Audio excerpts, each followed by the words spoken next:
lan chứ chia nhưng được ạ. Ok bà sân chỉ dương trong chết có bán chót chứ chứ đã mò sân ai biết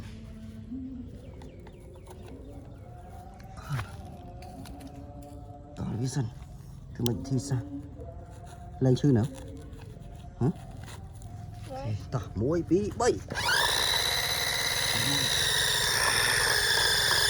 sọp đóng thiệt tỏ muối bí bay muối rốt lắm rốt Bánh con chứ. hử Tròn đấy nha. chọt lại ta rút hướng đâu thôi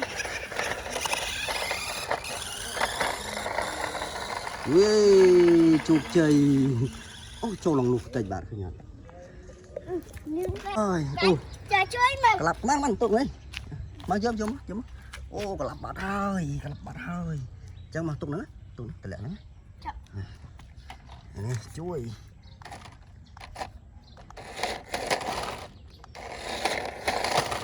ô dơi cái này yeah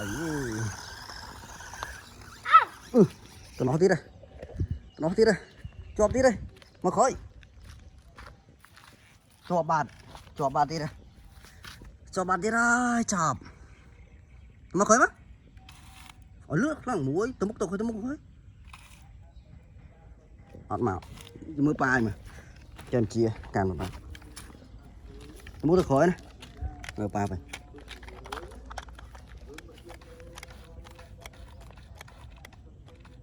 ọt ruồi chứ cho mình bạn này Mày, ông chưa. Ông làm ông chưa từ đây. Cho tiền. tôi nói cho pa mà giờ bà pa chọp đây chọp thằng pi mà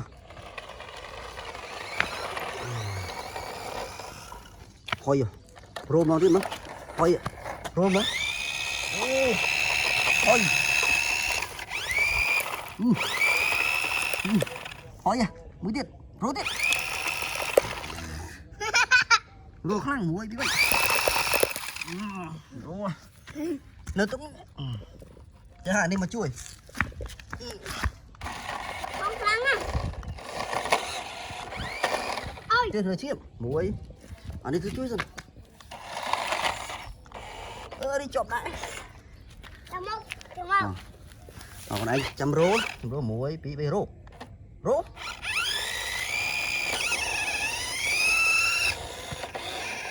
muối bí bê rô còn đã rô bà rồi muối bí bê rô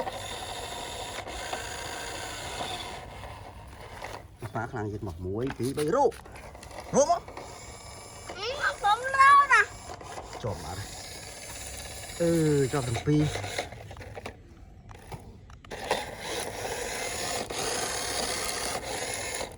bắt đầu năng kì mình thì xa kì tôi chọp những cái loại can đi chọp những cái đạn này đã chưa chưa mau đã chơi muối bị bệnh chọp bắt ra ta đã nè rô khá lấy đó rồi châu thì để này theo bao con mồi nó chết bằng mà ở đây đó là cái gì này chộp hò